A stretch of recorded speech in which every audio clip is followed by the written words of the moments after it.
Okay, good morning, dear colleagues, dear attendees. Today, we're going to talk about such important things as utilization of biosynthetic potential of microorganisms for our needs and for the agriculture. In order to start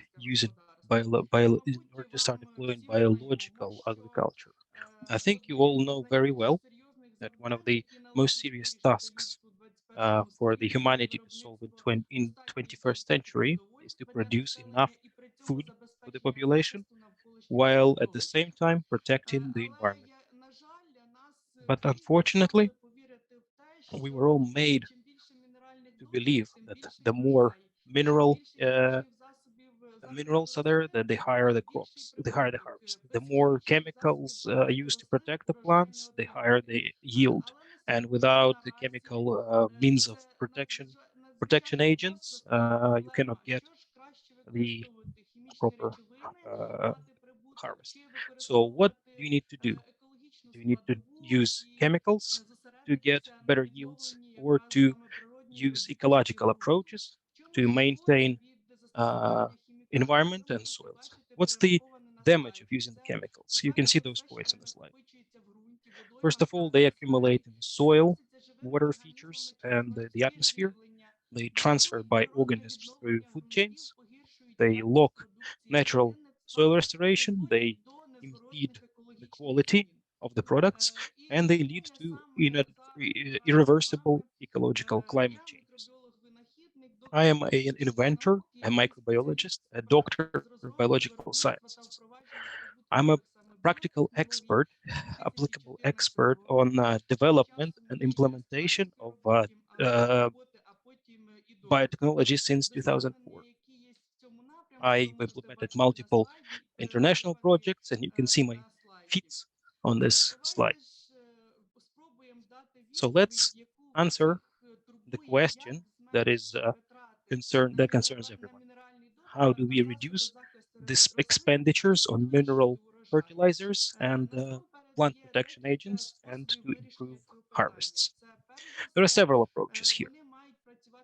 First of all, it has to be a complex, comprehensive solution. We have to activate native soils, especially the natives are in there.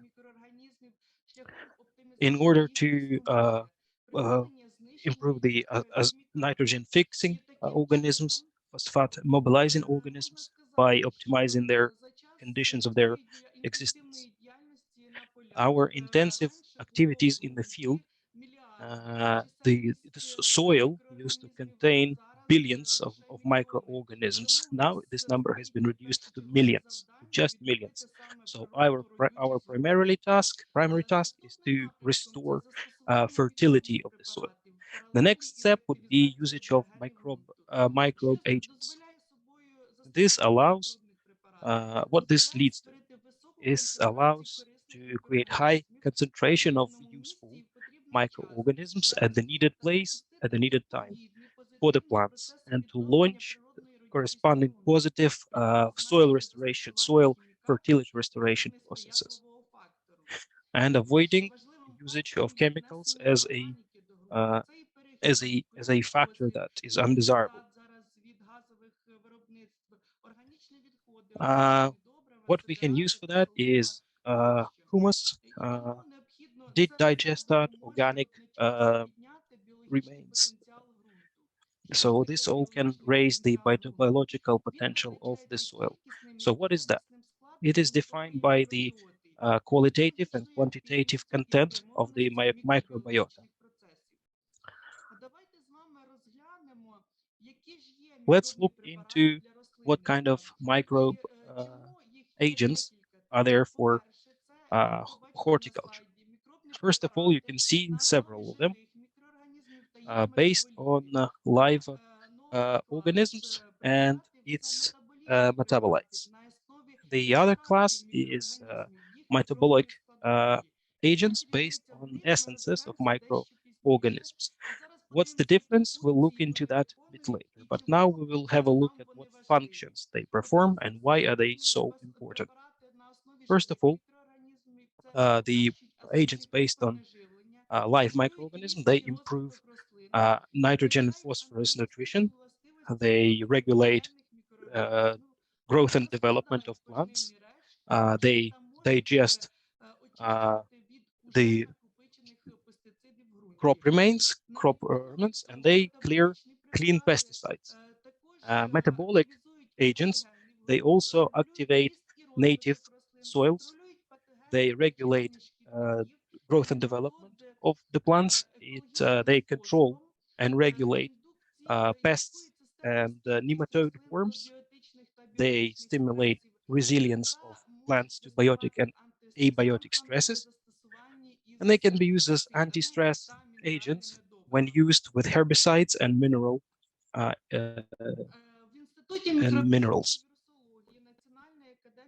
In the Microbiology and Virology Institute of the National Academy of Sciences of Ukraine, we conduct works on creating bio agents based on microorganisms, metabolites, and streptomycetes. We collected we have a collection of agriculturally useful microorganisms as the basis to develop an innovative microbe agents, bioagents. In our section, we have a collection of nitrogen fixing and phosphorus mobilizing microorganisms, about 300 variants, from symbiotic, freely existing and associative organisms, and to those who are phosphorus mobilizing agents. One example is azotobacter. So what essences, what can those be synthesized? Those are auxin, group B vitamins, and also antibiotics that inhibit growth of phytogenous fungi. For mono agents, we didn't stop just there. We moved on. We advanced to creation of biotechnological products that are conform the challenges of modern requirements. Such agents allow us to increase the spectrum of used preparates as nitrogen-fixing microorganisms and phosphato-mobilizing bacteria. Such agents allow us to create polyfunctional agents with the phytostimulating and phytoprotecting properties. So what are the complex microbe agents? Ecovital, rhizobin, ecophosphorin, and azotobacterin K. They include complex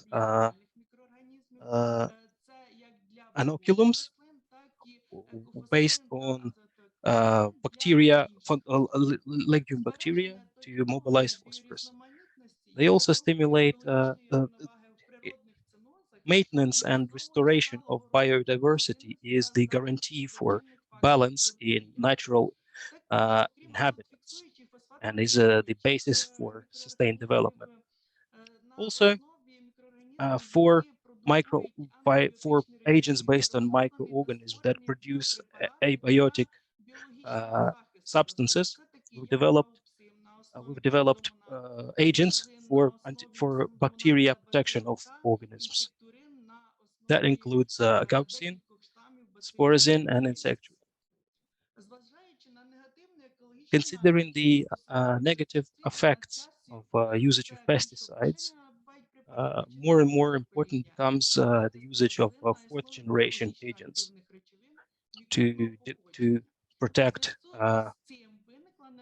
biologically active to protect plants based on biologically active agents of microbes that are based on microbes. Hence, there is a need to develop a new strategy to create biological agents that have to be multifunctional and have to achieve several goals. I think you all know that there's a unique group of actinobacteries, such as Streptomyces producens, that have the properties that are antibiotic, antiparasite, that stimulate growth, and that are also adaptogens. Generally, when you're working in a field and you feel the smell of the smell of the soil is generated by these Streptomyces, and this indicates that the soil is healthy. So, what's the new strategy of creating those bio preparations? It's a process to create a product of a complex of metabolites that have a set of that has a polyfunction of phytoprotection, growth stimulation, and adaptogenic function. Avercom and some of the examples are Avercom Nova. That's an ethanol essence with supernatant and chitosan. Aversteam, it's ethanol essence plus bioremains and humates. We've also developed Fitavit based on the same ethanol essence with supernatant, and Violar based on ethanol essence plus this given supernatant. We will look later into where these properties come from. So this is the content of those metabolic biopreparations. The nature has provided us with a number of ways to resolve the issue that we're facing. So we can see very balanced antibiotic substances, depending on what kind of source we're using. Avercom, Fitavit. Avercom is based on microlides. Fitavit is based on polyenes, and the Violar is based on anthracyclines. And this includes a lot of other biologically active substances, about 10 chemical substances, including lipids like sterol and others. Why am I showing phytohormones? Why is this so important? This provides immunity protection of plants from biotic and abiotic factors. Amino acids also correspond. Also, the nutrition depends on them. So, why is it important to have a look at these preparations? What's the difference from the general microbic preparations? Because the content is of their content is unique, and it's impossible to synthesize it chemically. They are also compatible with either other ways of plant protection. They remove the negative activity of negative effects of herbicides, and they're used in concentrations from 100 from 1 to 100 milliliters per hectare. They don't affect the objects that are not targeted, like hydrobiotas and bees, and their shelf life is up to 3 years. Why people don't use biological preparations is because of the short shelf life of 3, 6, up to 1 year, and that causes issues with transportation, and that causes issues with storage. Since we're permaculture facing school, we're looking into usage of such preparations for gardens, specifically to fight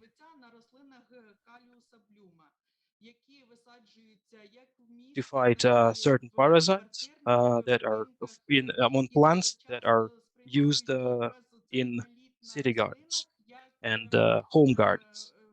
They remove fungi from plants, and once we use agricul N,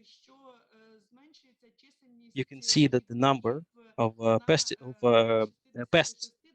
is reduced from 66 to several percent, and the duration of application is from 5 to 15 days. Once we add the complex with biostemics, we can see that the number of pests is even more reduced, and the plant development is maintained at even a better rate. This preparation was also effective when used against a different parasite, because a lot of plants were damaged by last year. A lot of plants were damaged by specifically a boxwood moth damaged a lot of plants last year. When we used with the organic and mineral complexes, the efficiency was reduced by 59 to 68%. We also looked into how these preparations are used against American white moth and apple aphid. This data you can see on this slide, and you can see against the apple aphid, the efficiency was from 51 to 75%. The efficacy is even maintained after 15 days of application. For the American white moth, the efficacy is 56 to 74%, but it gets reduced on the 15th day after the application. As for green gardens, usage of metabolical preparations under such conditions, when you someone might say that to use such preparations, we need the mineral agents, we need the organic component to receive the corresponding harvest.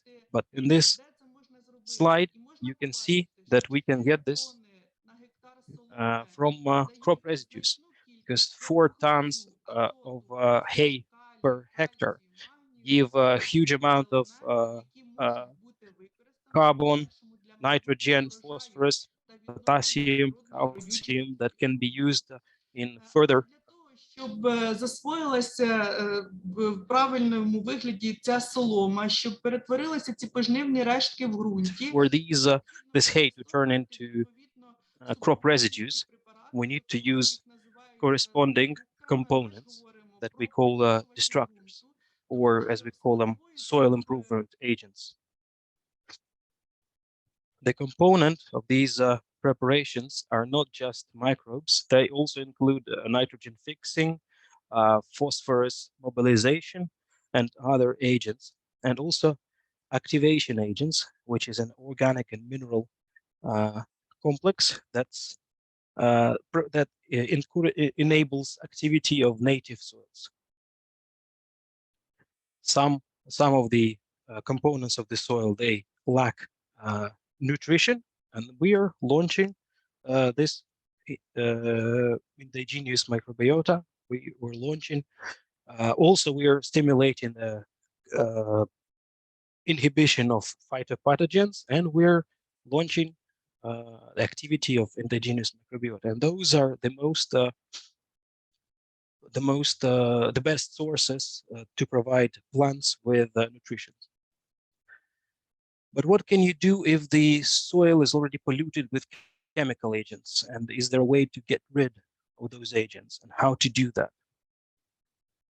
Since if we decided not to use those chemicals anymore, we've developed a preparation called BioRem, that is a association of destruction variants of hexachlorobenzol. It's based on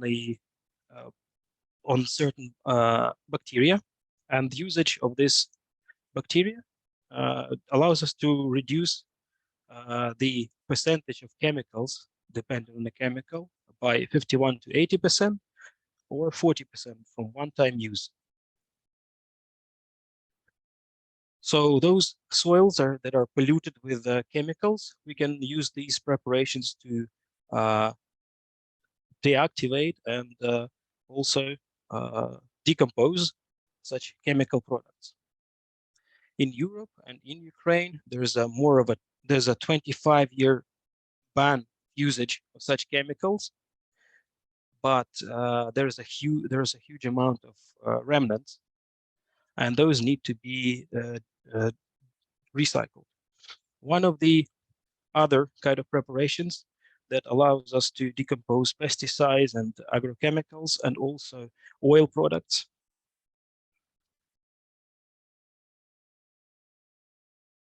It would also facilitate decomposition of certain chemicals. It's an ultra chist. It's also a product of microorganisms variants of Detia maris, Rhodococcus erythropolis, and two others. One element, if you take it out from the whole technology process, it's not going to work on its own. We need to launch the whole process. The whole technology has to work in this area. So in our institute, we've developed a biotechnological module where we first and foremost test varied substances and under different conditions of microorganism development, and we identify conditions and identify substances that stimulate the growth of microorganisms, and then we switch over to the industrial products, industrial devices, reactors or cultivators. And let's consider maize or corn. This technological process, how those preparations are used with corn, and what the result could be. We have corn that was processed by the producer, and we use the traditional chemical technology and also the one that we suggested and developed that is presented in this slide. So we use the preparation at different phases before the sowing, when there are 4 to 5 leaves, and where they are 8 to 10 leaves with different concentrations. Another important point is the usage of Fitavit and Avercom at 50 milliliters per hectare. What this achieves?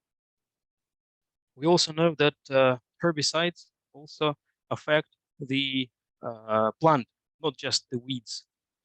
And the plant remains under stress for 3 days.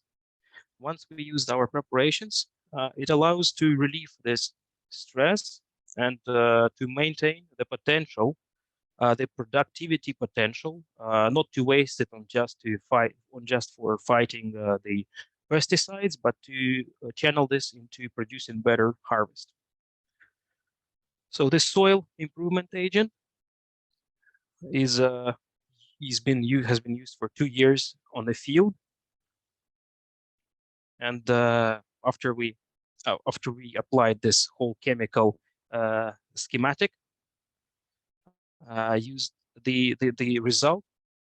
The control samples were 12.4 tons per hectare, but with our schematic it was 14 tons per hectare. And price-wise, the benefit is $325 from 1 hectare. As for the traditional technology, the intensive technology that is mostly used in Ukraine,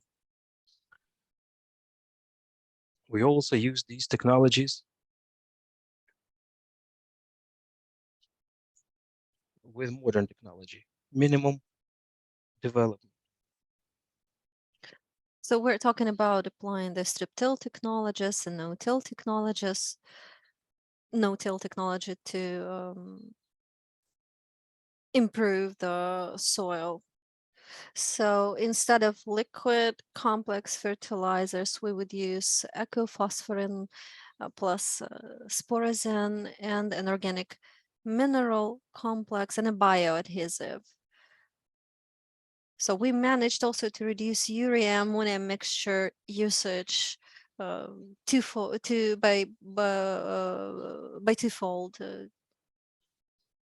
and the same was achieved through the use of metabolic agents. This is a satellite image, and this green part here is the part of the field where we applied this these steps that I just mentioned, and the rest was left untreated. And this all happened under the arid conditions. So by reducing the usage of urea, ammonia mixtures, and by substituting liquid complex fertilizers with microbial agents, this is what we were able to get as an additional yield. In money terms, that would be $364 per hectare. Costs being the same, the treatment being applied by the growth phase all the same. So what happens to the soil? As you can see from the table on this slide, usage of bio tax solutions during year one, if you stick to this pattern, you can see how the say useful or beneficial organisms are growing, including nitrogen fixers and others. Streptomycetes are growing as well, and as we know, they are responsible for the health, so to say, of the soil, and together with the fungi, they are responsible for the production of humus in the soil. So it is really a massive, massive increase, and this kind of technology actually helps you, say, speed up the whole cycle and makes your soil more fertile without impairing mm, the microbiota. So what's compatible with that microbiota would actually help you reduce your fertilizer costs and plant protection costs, get a better yield of a higher quality. This technology was tested with both on wheat and barley, winter and spring, soy, peas, rapeseed, maize, sunflowers, also vegetable crops such as potatoes, carrots, tomatoes, cucumbers, and others, poppies, and different berries and fruits. It is all certified. And just to reiterate, first we prepare the soil, we treat it respectively, then we treat the seeds to activate its the immunity, so to say, and then we treat it further according to the stage of vegetation. So we believe that it should be seen as one of the priorities for further exploration, because it would really help us protect our environment better, have a more fertile soils, and ultimately get more high quality yield off of it. It is such comprehensive solutions that actually help us become more effective, more cost effective, among other things. As you can see on this slide, it gives you a whole list of other benefits. It reduces your risks related to the crops, and these technologies help you improve your whole model of farming, economy, and otherwise. Why is this relevant today? Because it would take 100 years to actually have a layer of 1 centimeter of fertile soil, and actually 212 days. This is how far ahead we are from what the nature is actually capable of restoring. 850 100,000 euros is actually the fine for disrupting the ecosystem, for damaging the ecosystem in the EU. 1,300 hectares of usable land was actually lost due to land plowing, application of aggressive technologies, and due to other causes. So we could just leave it as is. We could try to solve this on our own, or we could say merge our efforts to address this effectively together and ultimately improve our agriculture. So let's take this step together towards our happy future together. Let's start acting today. Thank you for your attention, and I would like to take this moment to acknowledge the effort contributed by my team. Thank you so much. If you have any questions, I'm open.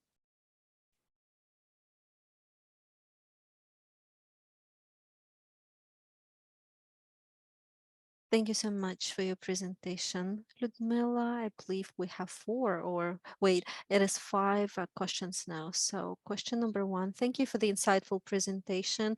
Do you, by any chance, have any experience of adding bioagents for the hydroponic purposes? If yes, what are the exact preparations and what should be their preferred concentration? Yes, with hydroponics, we would use metabolites such as avercomifetavir to get the protection that we need from the pests, I mean, and also to promote growth, because they have this growth triggering, say, capacity. Also, we used sporazine and azotobacter to improve performance of the bacteria for the protection purposes and for to additionally fix more nitrogen and such. So depending on the, say, amount of water supplied, I can't give you the exact numbers off the top of my head, but if you contact me by email, I will give you the specific info about the quantities that we used, because we do have that kind of experience that I would be happy to share. All right, thank you so much. Next question is, could you give us a certain specific micro preparation that could be used, for example, to grow potatoes, and what its cost approximate would be? How do those micro preparations affect the chemical composition of soils? Thank you so much for the question. So if we take potatoes, for example, we already do have a, say, SOPs for that. Before you plant those potatoes, you actually treat them with avercom and sporazine or with insectorin in order to disinfect them from, say, bugs, and you can treat the potatoes itself, or you could put it into the soil before you plant it. Plus, if you take vegetation, for example, before the pests appear, we start using avercom and we add sporazine plus fidavite. To what end? It helps us protect the potatoes from the pests, and also induce resilience, and actually prolong the vegetation period, say, by pests I meant Colorado beetles, for example. So it would give you, I mean, it would take 2 weeks to dry after you apply the chemicals, if you apply the chemicals. But if you use microbial agents, it would take, it would say, give your potatoes 2 to 3 weeks to additionally grow. So microbial agents operate in a bit different way compared to chemicals, because as what we're used to, for example, you treat your say your vegetable beds with chemicals, and Colorado beetles are, you know, uh, just left lying, their bellies up. This is your usual scene, right? But this other approach actually results in, say, neuroparalysis, but it would take 2 to 3 days. So the beetle is there, but it's not, say, eating your potatoes anymore because its jaws are paralyzed. And so they say they are starving and then eventually dying of that starvation. But it does not your plans don't get used to it, so you don't need to keep developing different solutions, coming up with a different solution every time to prevent that kind of effects. But what we should be aware of is that it takes a comprehensive approach. You treat your planting material, you treat your soils, and then you treat this whole system afterwards. So you need to start as early as possible, because pests are after certain plants, and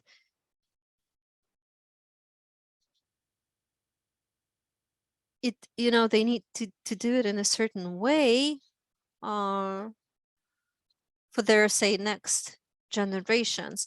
And if you treat your plants, if you treat your crops, then those next generations of pets would not actually be able to develop properly, because some nutrients would be missing. So this way you regulate this naturally. I mean, you have your first generation, your adult beetles, and that's it basically. And if you have that little of a percentage, you cannot really consider it a pest anymore. I mean, but if nature, as we know, it abhors vacuum, so we need to be aware of that, and we need to manage our lands wisely. We need to manage our crops wisely, to including through the managing the immunity of the crops themselves. So it you need, like, say, 20 to 30 milliliters per usage, and the costs are really really wise. So we've been getting feedback from our partners, and like I said, you need like 20-30 milliliters per liter. And we've been processing this feedback, and we are ready to answer any questions you might have. Now, regarding the chemical composition and how it changes, if I understand your question correctly, you're basically asking if those preparations are affecting and changing the composition of the soil as such. Well, since they are since they are designed for both nitrogen fixing and phosphorus mobilizing organisms, and it would ultimately result in a different composition of the soil. So we need to be aware of that as well. Magnesium, calcium, other nutrients, all of that should be in our focus of attention. This way we would help our crops get what they need. So yes, there is certain effect in that respect as well. Thank you so much. Another question was from Maria. Maria, if if you would like to, you could just unmute yourself and go ahead. Yes, thank you. Let me know if you can hear me. We can hear you. Well, my question was about the pesticide load of if we're using non-organic straw. because we've been running, say, into certain challenges, because the pesticide load remains. So do we have anything to help us alleviate that? Well, you could use our product that goes by UltraChist, and then the soil remediation agents. We've actually carried out some research, and of course there are chemical residues there could be. So if you're using actually chemicals, they are phytotoxic for the straw itself, and then in about a month you can actually make it you can actually manage it.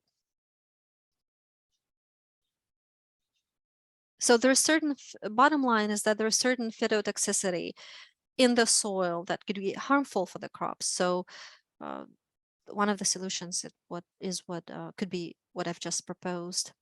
Thank you. About the heavy metals, I have another question about the heavy metals. Do you have some microorganisms that would accumulate and neutralize them? Yes, we do have the organisms that have the accumulation function, or they can actually make those heavy metals go deeper into the soil. But we could use legumes, we could use some herbs to actually take it away from the field, because sooner or later it would emerge if you don't take it out on a timely basis.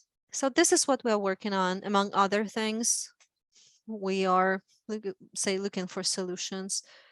So like I said, legumes and herbs could be a way to go. I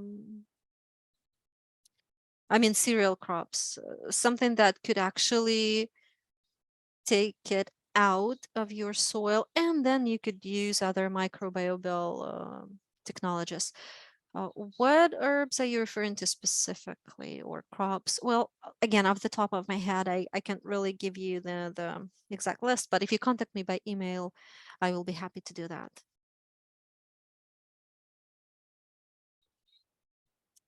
If there are any questions. We actually do have some questions. Do your preparations have organic certificates, and can you actually export it outside of Europe? Well, thank you for your questions. Yes, they are certified as organic compliant, is compliant with the organic requirements, and most of them. And we are now looking into ways of exporting them to Poland and maybe beyond. So if you are interested, leave me your contact details and I will get back to you.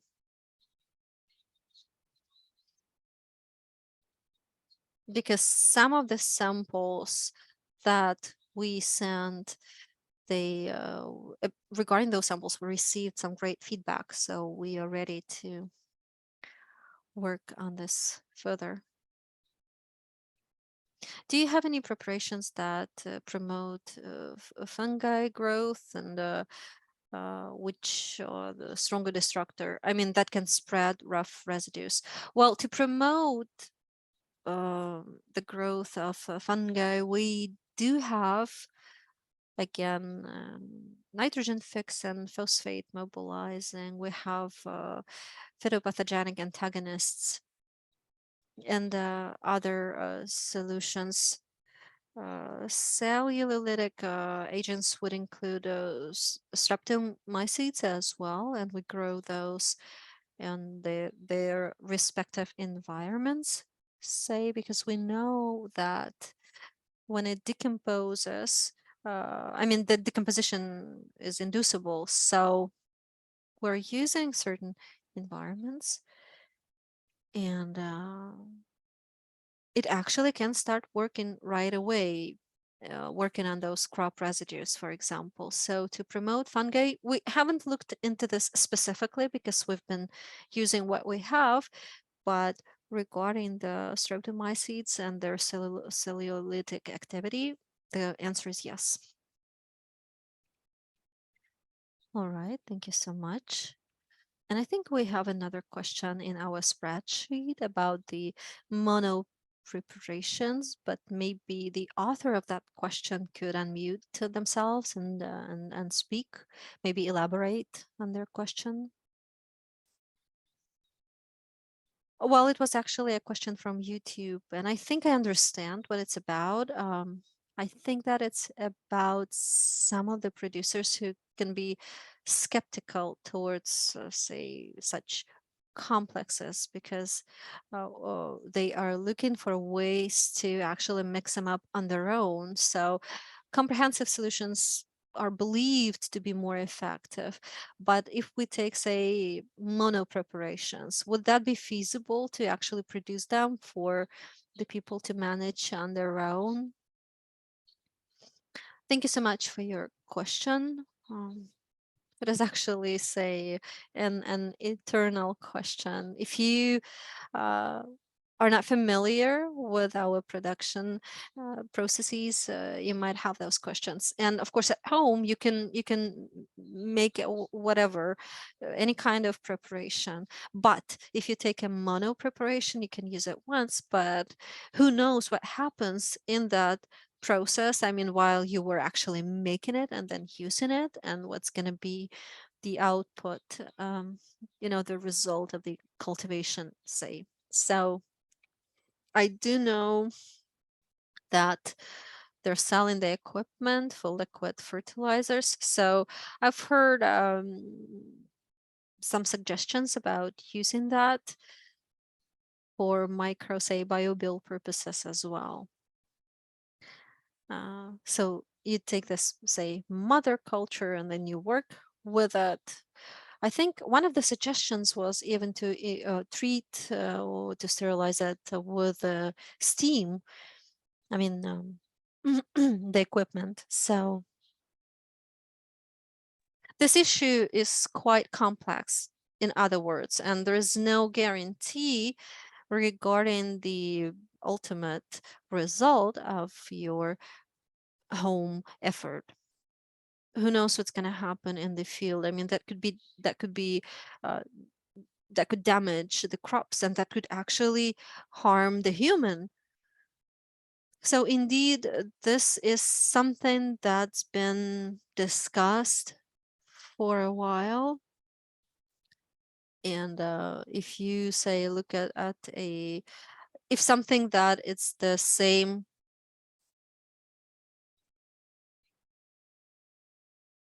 so you cannot actually, you cannot really simplify the issue of comprehensive fertilizers, say, and comprehensive preparations.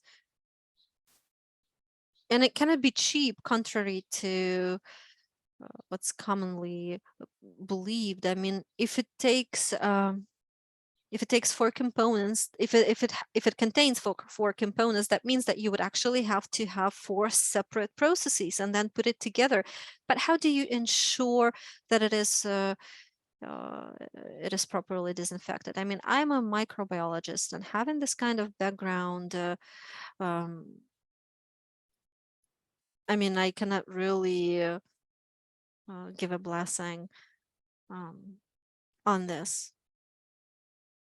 I've heard of some attempts, but I know that it really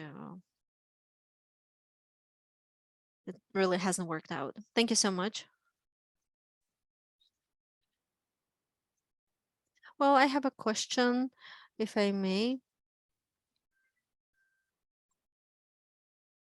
Do you have anything, say, any kind of experience with getting a patent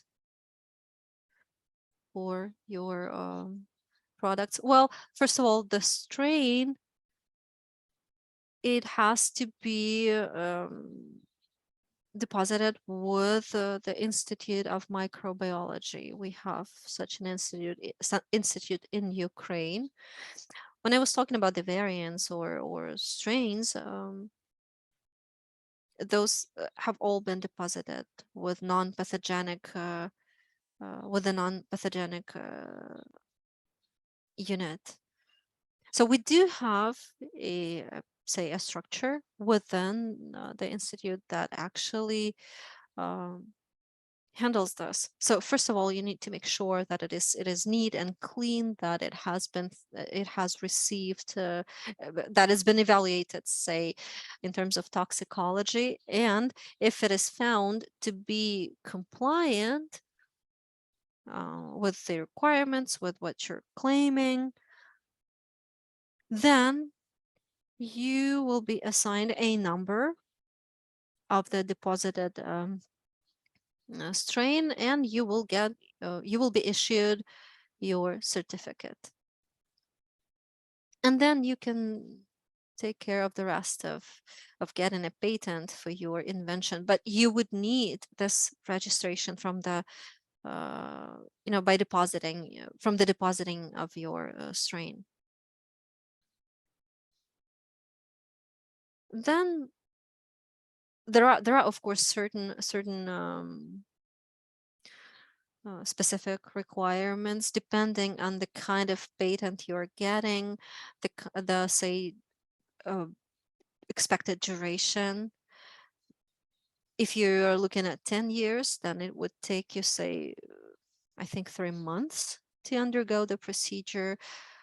There's no expert evaluation as such, again, as far as I know. Now, if you are applying for a patent proper, it would take you at least a year and a half to go through all the procedures, because you need to make sure that there is no conflict of interest, there is no similar invention abroad, or in basically in any other country. So like I said, it would take a year and a half, and the patent would give you, I think, 20 years of using it as a patented invention. And then, of course, it also depends on the applicant and on the status of the applicant, because there are fees involved. So if you really, really need to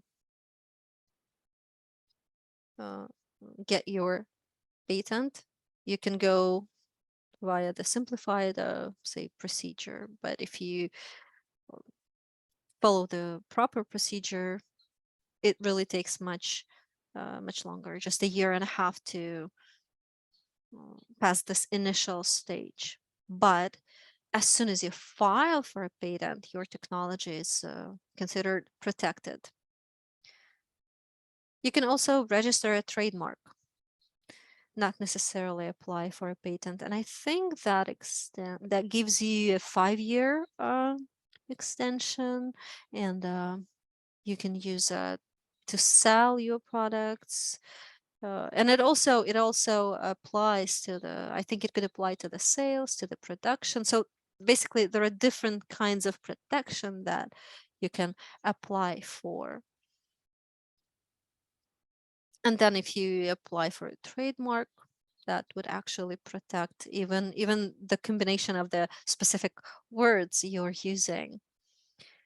But like I said, if you are looking to apply for a patent, you need to keep in mind that it takes time. Plus, you could also look into licensing. But again, if you need more information, feel free to reach out to me by email, and I will do what I can to help you. All right, thank you so much. We'll keep that in mind. And I think we have another question. How do you reduce the amount of fertilizer required? Well, if we could be brief here, it would be great. So how do you reduce the application of fertilizers? Well, we do not say inhibit phosphate mobilizing and nitrogen fixing bacteria. I mean, if you are comfortable, your bacteria is going to be comfortable. So as long as the process is not disrupted, the bacteria can use the phosphorus that you're supplying, and it is effectively used when the microbiota in the soil is properly activized, say, and those organisms would give you from anywhere from 150 to 250 of nitrogen per hectare. So if you are using, say, 30 kilograms, this is how you can activate your nitrogen fixing bacteria. If you give them more, they would just, stop working at some point, and they would just be using your nitrogen. Same goes for ammonia. If you use too much ammonia, you would just kill your bacteria altogether. I mean, tomorrow you will not have any yield because you've had so much yield today. So you need to think long term, and you can activate the organisms in your soil, and you can reduce the amount of fertilizer and get decent yields.